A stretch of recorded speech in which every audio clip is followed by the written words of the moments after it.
Everyone, welcome back to the channel. So finally हमने पिछली video के साथ अपनी यूनिट 1 को अच्छे तरीके से कंप्लीट कर लिया। टोटल 5 पार्ट्स है। सबसे लेंथीएस्ट यूनिट हमारी यूनिट नंबर 1 है बाकी सारी 4 यूनिट्स में से। सो प्लीज अगर आपने वो यूनिट 1 को कंप्लीट नहीं करा अब तक तो सबसे पहले जाके उसको कंप्लीट कर लीजिए, तभी आपको इंटरेस्ट आएगा और चीजें और अच्छे तरीके से क्लियर होंगी। और आज हम शुरू करने वाले हैं यूनिट नंबर 2, जो कि काफ़ी इजी, काफ़ी शॉर्ट और काफ़ी ज़्यादा इंटरेस्टिंग यूनिट है, जिसका नाम है मार्केट स्ट्रक्चर। इसमें हम टाइप्स ऑफ मार्केट्स और इन सब चीज़ों के बारे में बात करेंगे। कितने नंबर ऑफ बायर्स होते हैं, सेलर्स होते हैं, क्या प्रोडक्ट का टाइप होता है, कौन सी मार्केट क्या करती है, क्या सब कुछ होता है। ये सारी बातें हम डीप में करने वाले हैं इस यूनिट के अंदर। बहुत ही शॉर्ट यूनिट है। आज इस एक वीडियो के अंदर मैं आपको पूरी यूनिट को अच्छे तरीके से कंप्लीट करा दूंगी। अगर वीडियो लेंदी भी होती है तो कोई दिक्कत नहीं है, एक ही वीडियो में पूरा यूनिट आपका कंप्लीट हो जाएगा। सो लास्ट तक वीडियो को देखेंगे, साथ ही साथ अपने नोट्स को भी प्रिपेयर करेंगे। पीडीएफ में टेलीग्राम चैनल पे डाल दूंगी, उसके बाद आप वहां से देख सकते हैं। ओके, सो बिना किसी देरी के आज के इस वीडियो को शुरू करते हैं। सबसे पहले बात करते हैं मार्केट के बारे में। बिकॉज हम बात करने वाले हैं मार्केट स्ट्रक्चर, तो सबसे पहले जरूरी है कि मार्केट के बारे में जाने। आप सब जानते हैं मार्केट का मतलब क्या होता है, बचपन से मार्केट जाना सबको पसंद आता है। So in economics a market is a place or a system, like you can say कि एक ऐसी जगह है, एक ऐसा सिस्टम है where buyers and sellers interact with each other, जहां पर जो बायर है, जो कि खरीदने वाला है, और जो सेलर जो अपने प्रोडक्ट्स को बेचता है, एक ऐसी प्लेस जहां पर ये दोनों आपस में इंटरेक्ट करते हैं, कम्युनिकेट करते हैं, और जो आपके गुड्स एंड सर्विसेज उनको एक्सचेंज करते हैं with each other to exchange goods and services. इनके बीच में क्या रिलेशनशिप है एक बायर और सेलर के बीच के अंदर, कि ये अपने गुड्स एंड सर्विसेज को आपस में क्या करते हैं, एक्सचेंज करते हैं। सेलर अपने गुड्स को बेचता है और बायर उसके बदले में उसको क्या देता है, पैसे देता है। If it is not a part of barter system. Barter system में आपको पता है कि गुड के बदले में गुड दिया जाता है, लेकिन अभी हम मॉनेटरी बेसिस पे सारी चीजें पढ़ेंगे। ये हमारी प्रॉपर मार्केट की डेफिनेशन है जो हम इकोनॉमिक्स पॉइंट ऑफ व्यू से लिख सकते हैं। अब बात करते हैं मार्केट स्ट्रक्चर, जो कि हमारा आज का और टॉपिक है और ये यूनिट जिसके बारे में है। तो हम बेसिकली 4 चीजों के बारे में पढ़ेंगे, 4 टाइप्स के बारे में। First one is perfect competition, second one is monopolistic, third one is oligopoly and the last one is monopoly. तो ये 4 टाइप्स हैं, इन्हीं को डिस्कस करेंगे और इसी के साथ हमारी यूनिट कंप्लीट हो जाएगी। तो एक एक टाइप को डिटेल में यहाँ पर पढ़ेंगे। सबसे पहले एक बार बात करते हैं एक छोटे से टॉपिक के बारे में, विच इज फर्म सप्लाई। छोटा सा टॉपिक है, इसको देख लेते हैं क्योंकि 3 मार्कर में ही पूछा जा सकता है। फर्म सप्लाई मतलब किस बेसिस पे फर्म डिसाइड करते हैं कि उनको कितना सप्लाई करना है। How does a firm decide how much to supply at a given price. The very first one is goals. Goal means what, कि आपके किस हिसाब से गोल्स है उस हिसाब से अपनी सप्लाई चेन को डिसाइड करते हैं। Then your technology, market environment and your competitors behaviour. इन चारों टर्म्स के बेसिस पे एक जो सेलर है वो ये डिसाइड करता है कि उनको कितना सप्लाई करना है, कितना प्रोड्यूस करना है। ये सारी चीजें इनके बिहाफ पे ही डिसाइड की जाती है। इसको हम इतना डीप में नहीं कर रहे बिकॉज ये बहुत ही रेयरली पूछा जाता है और आएगा भी तो सिर्फ 3 मार्कर के अंदर। इतना आप लिख दोगे तो that is more than enough. Okay, तो कोई प्रॉब्लम नहीं यहाँ पे।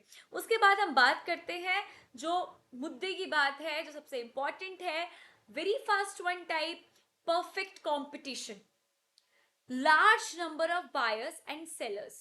सबसे पहला पॉइंट, परफेक्ट कंपटीशन को मैं आपको एक बार फटाफट से ओवरव्यू दूं तो हमारे जितने भी सेलर्स होते हैं, जो कि वेजिटेबल सेलर होते हैं, लाइक आप देखते ही होंगे मार्केट जाते हो तो कोई फ्रूट बेच रहा होता है, कोई वेजीज बेच रहा होता है। ये सारे जितने भी ये आपके सेलर्स होते हैं, इनको हम परफेक्ट कंपटीशन मार्केट के अंदर रखते हैं। क्यों? क्योंकि यहाँ पे large number of buyer, large number of seller होते हैं। बहुत सारे सब्जी वाले मिल जाएंगे, बहुत वाले आपको बहुत सारे ये फ्रूट्स वाले मिल जाएंगे मार्केट के अंदर, और इनको खरीदने के लिए भी बहुत दुनिया है। Each firm is a price taker. यहाँ पर ये अपना प्राइस खुद डिसाइड नहीं करते। जो भी बजट होता है, जो भी डिसाइड किया जाता है कि टमाटर इतने पैसे है तो इतने में ही बेचेंगे, ये नहीं कि 50 किलो टमाटर है रेट तो ये अपनी मर्जी 100 से बेच ले अपनी रेडी पे, नहीं। पहले से ही प्राइस डिसाइडर है, that's why they are the price taker. ये खुद प्राइस डिसाइड नहीं करते, इसलिए इनको वर्ड दिया गया price taker. This is really very important jargon. इसको आप ध्यान से समझे और इसको लिखना है हमें एग्जाम के अंदर, कि जब हम खुद से प्राइस अपनी प्रोडक्ट अपने प्रोडक्ट का डिसाइड नहीं करते तो हम प्राइस टेकर कहलाए जाते हैं, बिकॉज आगे से जो गवर्नमेंट ने डिसाइड करा है, आगे से जो चीज़ें डिसाइड होती आ रही है किसी भी बिहाफ पे, उसको हमें फॉलो करना होता है। Then freedom of exit and entry. अगर मेरे को एक नया कार्ट लगाना है किसी वेजिटेबल का, तो मेरे को किसी की परमिशन लेने की जरूरत नहीं है, आपको सिर्फ रेडी चाहिए और आप अपनी चीज़ें शुरू कर सकते हो। और अगर आपको छोड़ना है काम, तो उसमें भी आपको किसी की परमिशन नहीं चाहिए। So there is a proper freedom of exit and entry. Homogeneous product, जितने भी इस मार्केट के अंदर लोग होंगे वो एक ही टाइप का प्रोडक्ट बेच रहे होंगे। अगर टमाटर प्याज एक आदमी बेच रहा है, नेम उसका ए है, तो जो बी है सेलर, वो भी तो टमाटर प्याज ही बेच रहा है, कोई डिफरेंस नहीं है। तो that means there is a homogeneous product. Homogeneous means same type of product. Then perfect knowledge, हर किसी को पता होता है, जो खरीदने वाला है और जो बेच रहा है उसको भी पता है कि भाई टमाटर 50 रुपए किलो, तो वही, वो अनजान नहीं है जो खरीद रहा है कि अगर 60 मांगा तो 60 देंगे, नहीं, वो लड़ पड़ेगा 50 में भी कि थोड़ा और कम करो। So that means perfect knowledge, कोई भी आपको प्राइस में प्रॉब्लम नहीं देखने को मिलेगी। Then earn normal profits in long run. जो ये परफेक्ट कंपटीशन के जितने भी लोग होते हैं, ये बहुत ही मिनिमल और बहुत ही नॉर्मल प्रॉफिट्स कमाते हैं लॉन्ग रन के अंदर, इतनी मोटी कमाई नहीं है इस बिजनेस के अंदर। ये चीज, ये पॉइंट कहना चाह रहा है। सो बेसिकली अगर आपसे पूछा जाए कि परफेक्ट कंपटीशन में क्या होता है, कैसे होता है, क्या चीजें हैं, तो आपको ये सारे पॉइंट्स लिखने हैं कि large number of buyers and sellers है, हर फर्म प्राइस टेकर है, फ्रीडम है एग्जिट एंड एंट्री की, प्रोडक्ट सेम टाइप के हैं, परफेक्ट नॉलेज होती है बायर को भी सेलर को भी, and the last one is each earn normal profits in long run. Long run में आप बहुत ही मिनिमल और नॉर्मल प्रॉफिट ही अर्न करते हैं। ये आपकी मैंने पूरी समरी भी दी थी परफेक्ट कंपटीशन की। आई होप कि अब आपको परफेक्ट कंपटीशन में तो कोई दिक्कत नहीं आने वाली। See the second one, monopoly. देखो, मोनोपोली से आपको समझ आता होगा, हमने पढ़ा ना कि इसी की ही मोनोपोली है, इसी का राज है, इसी की चलती है। यही पॉइंट आपका कहेगा पहला, one seller and large number of buyers and consumers. मतलब पूरी मार्केट में सिर्फ एक ही सेलर है और कोई ये प्रोडक्ट नहीं बेच रहा और कोई ये सर्विस नहीं दे रहा सिवाय एक के, उसको हम बोलते हैं मोनोपोली मार्केट। ठीक है। सो प्राइस मेकर, अब एक चीज बताओ, पूरी मार्केट में सिर्फ एक मैं ही उस प्रोडक्ट को बेच रही हूं, तो मेरी मर्जी ना मैं अपना प्रोडक्ट कितने में बेचूं, मेरा ही तो सारा अधिकार है, मेरी ही तो मोनोपोली है, मेरा ही तो राज है। तो दैट मीन्स प्राइस मेकर मैं खुद हूं, मैं अपनी सर्विस, अपने प्रोडक्ट का प्राइस खुद डिसाइड करूंगी, because I am not having any competitor in the market. ठीक है। So full control over price. Then restrictions on the exit and entry, कोई भी आसानी से इस बिजनेस में नहीं आ सकता, एक अकेला पूरे मार्केट के अंदर। दैट मीन्स ये बहुत ही बड़ी चीज है, कोई भी अचानक से आ नहीं सकता, और जो है उधर वो भी उसको इजिली नहीं छोड़ सकता। मैं एक ऐसा एग्जाम्पल दूंगी, फोटो से भी क्लियर हो रहा होगा, तो आपको ये चीज अपने आप क्लियर हो जाएंगी। Then the last point is possibility of price discrimination. जब एक ही बंदा प्राइस मेकर है, एक ही हर चीज डिसाइड कर रहा है, पूरा प्राइस पे उसी का अधिकार है, तो ये जेन्युइन सी बात है कि डिस्क्रिमिनेशन होगा। मेरी मर्जी है कि मैं कौन सी चीज का कितना प्राइस कर दूं, कब कम कर दूं, कब ज्यादा कर दूं, सिचुएशन के वाइज चेंज कर दूं, तत्काल में चीजें टिकटें महंगी कर दूं, या फिर और जगह कम कर दूं, बढ़ा दूं, ये मेरी मर्जी है। अब ये तत्काल से आपको समझ आएगा कि railways is the biggest and the clearest example of monopoly market. Indian railways जो हमारी है रेलवे, क्या इसका कोई और ऑल्टरनेट है मार्केट के अंदर? कोई और है जो रेलवे की सुविधा आपको प्रोवाइड कर रहा हो? कोई भी नहीं है, सिर्फ इंडियन रेलवेज ही है। सो दैट मीन्स ये मोनोपोली मार्केट के अंदर आता है। यहाँ पे कोई आसानी से आप भी नहीं सकता, कौन अपनी ट्रेनें लेकर आ जाएगा भाई? Not possible. एंट्री भी नहीं पॉसिबल, और जो इंडियन रेलवे से अगर वो एग्जिट ले लेते तो वो भी पॉसिबल नहीं है। So that's why railways is a perfect example, जो कि आप लिख कर आएंगे जब भी आपसे बात करी जाएगी मोनोपोली की। रेलवे से ही आपको सारे पॉइंट्स क्लियर हो जाएंगे कि एक ही सेलर है and large number of buyers, they are the price makers, restrictions on the exit and entry, and the last one is possibility of price discrimination। जहां प्राइस मेकर होगा वही पॉसिबिलिटी होगी प्राइस डिस्क्रिमिनेशन की भी। ठीक है, point clear होता है। इसी के साथ हमने मोनोपोली को कवर कर लिया है। अगर कोई डाउट होता है तो आप मेरे से कमेंट सेक्शन में पूछ सकते हैं, मैं आपको क्लियर करके दूंगी। Then we are having monopolistic, जो कि थर्ड पार्ट है। Many firms each making a slightly different product. Monopolistic क्या कहता है कि बहुत सारी फर्म्स है, बहुत सारे सेलर्स हैं, और उनका जो प्रोडक्ट है वो होमोजीनस ही है, बट प्रोडक्ट के अंदर कुछ डिफरेंशिएशन है। क्या मतलब आया खुशी? समझ नहीं आया, समझो ध्यान से। प्रोडक्ट होमोजेनस है मतलब क्या, कि सेम टाइप ऑफ प्रोडक्ट है, लेकिन प्रोडक्ट डिफरेंशिएशन भी है। उसका मतलब ये है कि सेम टाइप का प्रोडक्ट है लेकिन उसमें कुछ ना कुछ ऐसे यूनिकनेस है जो कि आपके प्रोडक्ट को दूसरे के प्रोडक्ट से डिफरेंट कर देती है। फॉर एग्जाम्पल, मैं भी एक सोप बना रही हूँ और आप भी एक सोप बना रहे हो, दोनों का काम एक ही है, प्रोडक्ट एक ही है सोप, लेकिन मेरा प्रोडक्ट आपसे डिफरेंट है because I am offering some unique point in that. मेरे सोप के अंदर आपको फ्रेग्रेंस अच्छी मिलेगी और आपके सोप के अंदर क्या यूनिकनेस है कि आपका सोप जम्स के लिए स्पेशलाइज्ड है। तो इससे हमारे दोनों के प्रोडक्ट्स क्या हो गए, डिफरेंशिएटेड हो गए बिकॉज ऑफ दैट यूनिकनेस। तो इसलिए हम कहते हैं कि many firms each making a slightly different product, थोड़ा उसमें फर्क होता है, यूनिकनेस होती है, that's why we can say product differentiation in the monopolistic market, which mean some unique features, कुछ ना कुछ यूनिक फीचर होगा ही, डिट्टो सेम आपके प्रोडक्ट नहीं हो सकते, टाइप एक ही है लेकिन कुछ ना कुछ डिफरेंट है। क्लियर होती है बात यहाँ पे। Freedom of entry and exit, कोई भी इस मार्केट को ज्वाइन कर सकता है। आप अभी अपनी सोप की एक नई मार्केट शुरू कर सकते हैं, शैम्पू की कर सकते हैं, कोलगेट की कर सकते, सॉरी टूथपेस्ट की कर सकते हैं, तो कोई भी कर सकता है। पार्शियल कंट्रोल ओवर प्राइस, इसमें पूरा आपको कंट्रोल नहीं होता बिकॉज आपके कॉम्पिटिटर्स इतने सारे मार्केट के अंदर, आप मिल बांट के ही एक करोगे प्राइस डिसाइड कि हाँ एक सोप इतने ग्राम का इतने प्राइस का होना चाहिए, so there is a partial control.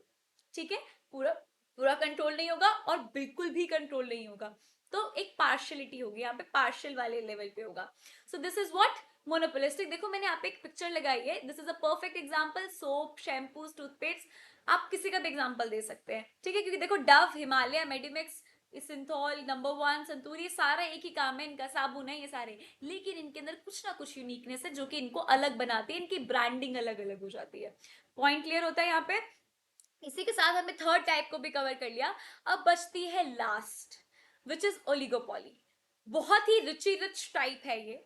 क्यों मैंने ऐसे कहा, क्योंकि फ्यू बिग फर्म्स, बहुत ही बड़ी बड़ी फर्म्स हमारी ओलिगोपॉली के अंदर आती हैं और कुछ ही बड़ी फर्म्स होती हैं, और इसके बायर्स भी लार्ज नंबर्स के अंदर होते हैं और वो भी काफी रिच ही माने जाते हैं। ठीक है, अभी मैं रिच इसलिए बोल रही हूँ क्योंकि मैं जो एग्जाम्पल देना चाह रही हूँ मैं उससे इसको कनेक्ट कर रही हूँ और बाकी किसी चीज के साथ नहीं। आपको ओलिगोपॉली के बहुत सारे एग्जांपल्स गूगल पे देखने को मिल जाएंगे, जैसे कि इसके अंदर ऑटोमोबाइल्स भी आते हैं और इसी के साथ साथ इसके अंदर आते हैं आपके जो सिम आपने देखी होंगी, टेलीकम्युनिकेशन जिसको हम बोलते हैं, जियो की सिम, एयरटेल की, ये भी आपका ओलिगोपॉली के अंदर आता है, और कुछ चीजें और है। लेकिन मैं आपको बहुत ही इजी तरीके से बताऊं तो सिर्फ एक चीज को याद रखो, बीएमडब्ल्यू, ऑडी, मर्सिडीज, आपको चीजें ऑटोमेटिकली क्लियर होंगी, आपको बाकी चीजों में पढ़ने की जरूरत ही नहीं, क्योंकि कुछ लोग कहते हैं कि टेलीकम्युनिकेशन इसमें आएगा, कुछ लोग कहते हैं नहीं आएगा, तो हम उस एग्जाम्पल पे जाए क्यों, हम सिर्फ बात करेंगे ऑटोमोबाइल्स की, जिसके अंदर हमारे पास आती है महंगी महंगी कार्स, क्योंकि हम बात कर रहे हैं few big firms, non price competition. भाई बीएमडब्ल्यू और ये मर्सिडीज अगर करोड़ों की गाड़ियां निकालते हैं तो ये कभी अपने प्राइस पे नहीं करते कॉम्प्रोमाइज, कि प्राइस कम कर दे तो हमारा प्रोडक्ट ज्यादा बिकेगा, ज्यादा कर दे तो कम बिकेगा, या जो भी समथिंग, वो ही नहीं सोचते, क्योंकि उनको पता है कि उनके जो बायर्स हैं वो भी लार्ज नंबर में है और वो क्वालिटी पे भरोसा करते हैं, ना कि प्राइस पे। प्राइस उनके लिए कुछ भी नहीं है, जो पैसा बोलोगे उस टाइम दे देंगे, इतने अमीर है। लेकिन बात क्या आती है, बात आती है क्वालिटी की, कि क्वालिटी पे खेलते हैं कि हम अच्छी क्वालिटी दे या बीएमडब्ल्यू वाला देगा, मर्सिडीज अच्छे देगा या फिर ऑडी देगा, तो ये उस पे खेलते हैं, प्राइस पे कोई इनका गेम नहीं होता। अब नॉर्मल प्रॉफिट्स, भाई बहुत प्रॉफिट है, एक एक गाड़ी करोड़ों में है, तो सोचो प्रॉफिट तो कमाल का ही होगा। Then products can be highly differentiated, branding और होमोजीनस। देखो होमोजीनस तो है, कार की ही बात कर रहे हैं हम, है तो गाड़ी, बीएमडब्ल्यू की भी गाड़ी है, मर्सिडीज की भी गाड़ी है, लेकिन द पॉइंट इज ये डिफरेंशिएटेड है, हाईली डिफरेंशिएटेड है, क्योंकि इनकी ब्रांडिंग की वजह से। मर्सिडीज की गाड़ी डिफरेंट है, ऑडी डिफरेंट है। क्लियर होती है मेरी बात यहाँ पे। तो अगर आप इन एग्जाम्पल्स के साथ चीजों को लेके चलेंगे तो आपको किसी भी टाइप में कोई प्रॉब्लम नहीं होगी। अगर एग्जाम्पल से नहीं समझोगे तो ऑफकोर्स से बात है, कुछ टाइम तक याद रहेगा फिर भूल जाओगे। तो इसमें क्या है, कुछ फर्म्स है, लार्ज नंबर ऑफ बायर्स है, कंपटीशन प्राइस पे नहीं क्वालिटी पे है, अब नॉर्मल प्रॉफिट्स है, and last one is products can be highly differentiated, branding और होमोजीनस। ये आप पॉइंट को जरूर मेंशन करेंगे बिकॉज ये आपकी चीजों को, टेक्निकल वर्ड्स अगर आप यूज करोगे तो और अच्छे मार्क्स स्कोर करोगे। और एक पॉइंट रह गया, हाई बैरियर्स फॉर एंट्री। देखो यार कोई भी इस मार्केट में तो नहीं आ सकता ना, करोड़ों की गाड़ियां हैं, कोई भी ट्राई भी करे तभी भी नहीं आ सकता जब तक उसके पास अंधा पैसा ना हो तो, ठीक है, और सारी चीजें ना हो, तो इसलिए लिखा गया हाई बैरियर्स। आई होप चीजें क्लियर हो गई हो यहाँ तक, कोई प्रॉब्लम ना हो। एग्जाम्पल चीजें बहुत क्लियर कर देते हैं। सो आई थिंक ये लास्ट स्लाइड होगी। ये मैं आपको डिफरेंशिएट करके बता रही हूँ जितने भी हमारी मार्केट्स हैं, कुछ कुछ बेसिस के ऊपर। First basis is number of forms, कम है ज्यादा है, नेचर ऑफ प्रोडक्ट कैसा है, एग्जिट एंट्री कैसे है, प्राइस कंट्रोल कितना है, और सेलिंग कॉस्ट, ये सारी बातें यहाँ पे लिखी गई है। सबसे पहले परफेक्ट कंपटीशन की बात करते हैं। Large number of firms, homogeneous product we know, free entry and exit, price control बिल्कुल भी नहीं होता because they are the price taker not maker, selling cost not required, कभी भी सेलिंग कॉस्ट तो लिखी नहीं होती है MRP and all. Then monopoly के अंदर क्या है, सिंगल फर्म है, नेचर ऑफ प्रोडक्ट यूनिक, कोई भी ऐसी सर्विस प्रोवाइड नहीं करता, एग्जिट पे बैरियर्स है, प्राइस कंट्रोल वेरी लार्ज क्योंकि they are the price makers not takers, and selling cost not required. Then monopolistic की बात करें तो number of firms large number, then nature product differentiated, क्या आप डिफरेंशिएट कर सकते हो because of the uniqueness in the product, exit free है, एंड प्राइस कंट्रोल पार्शियल रहता है, मैंने आपको बताया था जब हमने डिस्कस करी थी स्लाइड। और सेलिंग कॉस्ट है वेरी सिग्निफिकेंट और रिक्वायर्ड क्योंकि आपको पता है कि सेलिंग कॉस्ट के बेसिस पे सारी चीजें करते हैं। देन ओलिगोपॉली, बहुत ही फ्यू फर्म्स होती हैं, होमोजीनस प्रोडक्ट्स भी होते हैं लेकिन they are differentiated because of the branding and uniqueness. Then exit पे लिमिटेड है, और आपका प्राइस कंट्रोल भी पार्शियल रहता है बिकॉज ये भी आपका एक पूरी उनकी टीम होती है जो कि डिसाइड करती है, सेलिंग कॉस्ट भी इसमें रिक्वायर्ड होती है। तो ये आपकी परफेक्ट एक पूरा क्लियर पिक्चर है, जब भी पेपर देना चाहो तो पहले इसको देख लो, सारी जो मार्केट्स हैं वो एक बार में रिवाइज हो जाएंगी बिना पेज पलटे या बिना नोट्स देखे, तो ये आपके लिए एक रामबाण होने वाला है, ठीक है। और इसी के साथ हम लोगों ने कंप्लीट कर ली है हमारी यूनिट 2, जो कि बहुत ही इंटरेस्टिंग थी और बहुत ही ज्यादा छोटी भी थी। और अभी आपको जितनी भी स्लाइड्स दिखी है सारे नोट्स आपको मिल जाएंगे बीसीए विद खुशी शर्मा टेलीग्राम चैनल पे। अब तक उस चैनल को किसी ने सब्सक्राइब नहीं करा है टेलीग्राम चैनल को, तो जल्दी जाओ उसको सब्सक्राइब करो। जितने भी नोट्स होते हैं किसी भी यूनिट के, बेशक वो इकोनॉमिक्स के हो, पीयूएम के हो, स्टार्ट्स के हो, मैं सब वहीं पोस्ट करती हूँ, तो जल्दी से जाके इसको ज्वाइन कीजिए और वहां पे आपको नोट्स मिल जाएंगे, तो नोट्स की कोई टेंशन नहीं है। और प्लीज अगर आपको ये वीडियो अच्छी लगी हो तो अपने फ्रेंड्स के साथ शेयर करें, उनको बोलें कि सब्सक्राइब करें चैनल को। आप भी वीडियोस को बहुत सारा प्यार दें, चैनल को सब्सक्राइब करें, शेयर करें। अगर वीडियो अच्छी लगी हो तो वीडियो को लाइक करें, कोई डाउट हो तो कमेंट सेक्शन में जरूर पूछें। Thank you so much for watching the video, bye.